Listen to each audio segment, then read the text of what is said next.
So today I'm going to talk about action potential. My name is Antonia Harris, and this is for anatomy and physiology. So first, just a brief introduction about action potentials.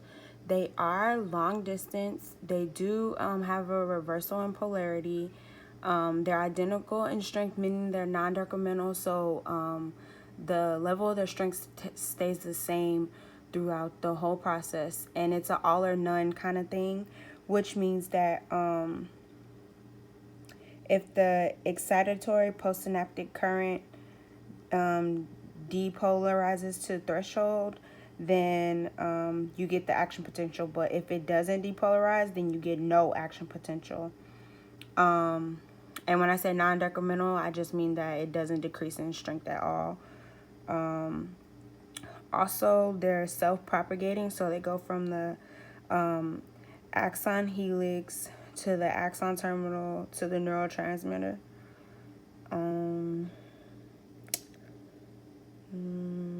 So with the identical in strength, they go from -70 to +30 millivolts. Let's see. That's about it for that one. And then just kind of like a little brief rundown of the sequence of events. I also have like a little kind of like diagram of what an action potential looks like, but we can go back to the sequence of events. So originally, before action potential takes place, it starts off at resting membrane potential, and then after resting membrane potential, the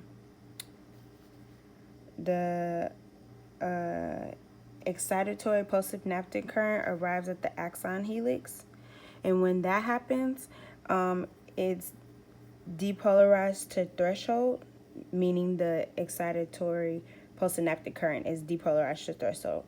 And for this to like during this process,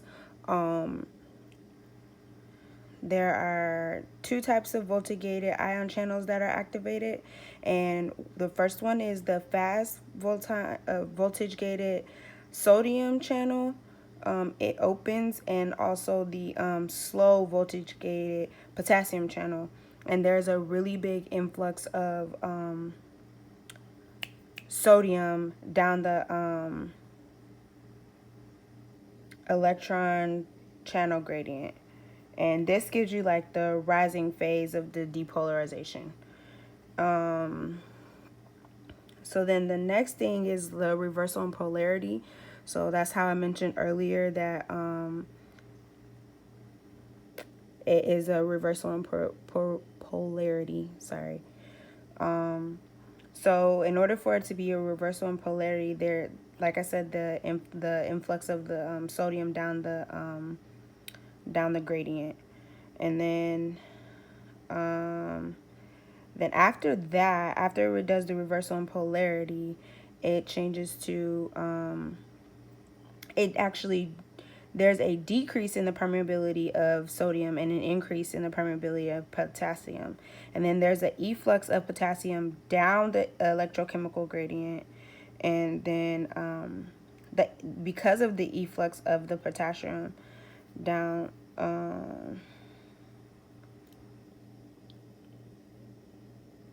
efflux of potassium by the, excuse me.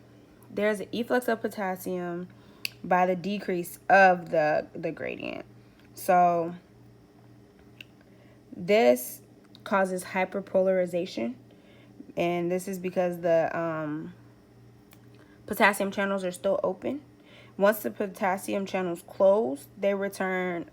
It starts returning the action potential to resting membrane potential, and this in turn activates the sodium potassium pump, and then it goes back to resting membrane potential, and then essentially, of course, it would start all over.